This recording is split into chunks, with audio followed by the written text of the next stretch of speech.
السلام علیکم ورحمۃ اللہ وبرکاتہ۔ میں آپ کا دوست حماد الطاف نصیروی اور آپ دیکھ رہے ہیں میرا آفیشیل یوٹیوب چینل۔ ناظرین کرام، آج میں آپ کو انتہائی ایمان افروز کیس کے متعلق بتانے جا رہا ہوں۔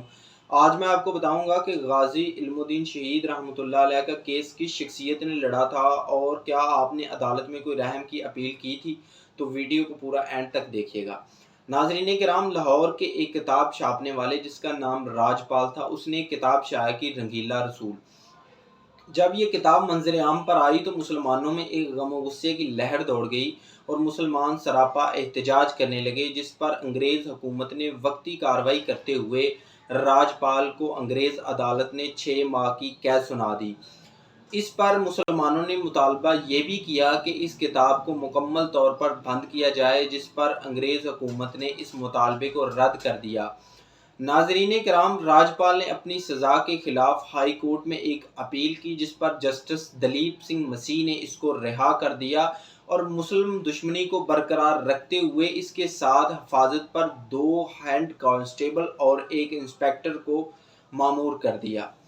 جب یہ ہو چکا تو اس کے بعد ایک شخص جس کا نام خدا بخش تھا، اس نے اس گستاخ کے متعلق سنا اور اس کو قتل کرنے کے ارادے سے جب نکلا تو اس کو پولیس نے پکڑ لیا اور انگریز عدالت نے اس کو 6 سال تک کی قید سنا دی۔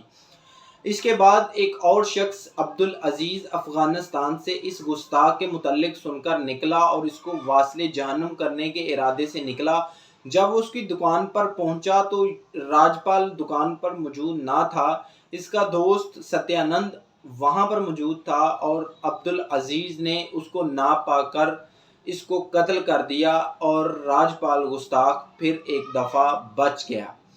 اس کے بعد غازی علم الدین شہید ایک مرتبہ اپنی دکان پر آ رہے تھے، جب انہوں نے دلی گیٹ پر ایک تقریر میں اس گستاخ کے متعلق سنا۔ جب آپ نے اس گستاخ کے متعلق یہ باتیں سنی تو آپ میں غم و غصے کی ایک لہر دوڑ گئی اور آپ شدید غم و غصہ میں مبتلا ہو گئے کہ اس گستاخ نے آقا نامدار سرکار موجودات صلی اللہ علیہ وآلہ وسلم کی شان اقدس میں گستاخی کی ہے۔ جب آپ گھر پہنچے تو آپ نے اپنے والد محترم سے اس کی مزید تصدیق چاہی، جس پر انہوں نے اس بات میں سر ہلایا۔ اس کے بعد آپ نے مزید تصدیق کے لیے اپنے دوست شیدے سے پوچھا، جس کا نام شیدا تھا۔ جب آپ نے اپنے دوست سے پوچھا تو اس نے بھی اس کی مزید یہ تصدیق کر دی کہ یہ وہی شخص ہے جس نے آقا نامدار حضرت محمد صلی اللہ علیہ وآلہ وسلم کی شان میں گستاخی کی ہے۔ آپ نے ذہن میں مصمم ارادہ کر لیا کہ آپ اس شخص کو واصل جہنم کریں گے اور آپ اس ارادے سے نکلے۔ جب آپ اس ارادے سے نکلے تو آپ نے ایک صبح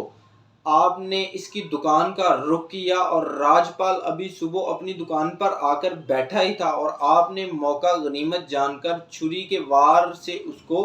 واصل جہنم کر دیا اور عاشق کے ایک ہی وار نے گستاخ کو واصل جہنم کر دیا۔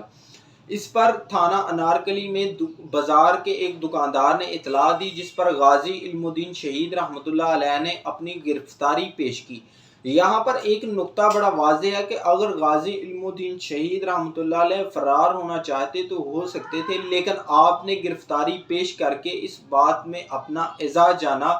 اور اس بات کا اعتراف کیا کہ اب میں نے ہی اس گستاخ کو یہ واصل جہنم کیا ہے۔ اس پر آپ کو یہ آپ کا کیس جب سول کورٹ میں دائر کیا گیا تو بغیر آپ کے دلائل سنے انگریز جسٹس لوئس نامی جسٹس نے آپ کا کیس سیشن کورٹ میں منتقل کر دیا۔ سیشن کورٹ میں آپ کے حق میں سلیم بار ایٹ لا پیش ہوئے اور آپ کے حق میں مدلل دلائل دیے، جس کو انگریز عدالت نے نہ سنا اور آپ کا کیس بغیر سنے آپ کو سزائے موت کی سزا سنا دی۔ آپ کا کیس یہ لاہور ہائی کورٹ میں بطور اپیل چلا گیا۔ جب بطور appeal case Lahore high court میں پہنچا تو اس وقت برصغیر کے نامور وکیل محمد علی جناح کو معاونت کے لیے بلایا گیا۔ جب قائد اعظم محمد علی جناح آپ کے کیس کے لیے بمبئی سے لاہور تشریف لائے تو آپ کی معاونت تھی وہ فرخ حسین نے کی۔ جب فرخ حسین بار ایٹ لا نے آپ کی معاونت کی تو آپ نے کیس کو مکمل طریقے سے تیار کیا۔ علماء کے اقوال اور مختلف روایات سے یہ پتہ چلتا ہے کہ غازی علم الدین شہید سے قائد اعظم محمد علی جناح نے یہ فرمایا کہ آپ صرف ایک مرتبہ یہ کہہ دیں کہ میں نے یہ قتل نہیں کیا تو آپ کی سزا کو ختم کروانا میرا کام ہے، جس پر غازی علم الدین شہید رحمۃ اللہ علیہ کے الفاظ تھے کہ ایک ہی تو زندگی میں کام کیا ہے، اب اس کا پچھتاوا کیوں کر ہو؟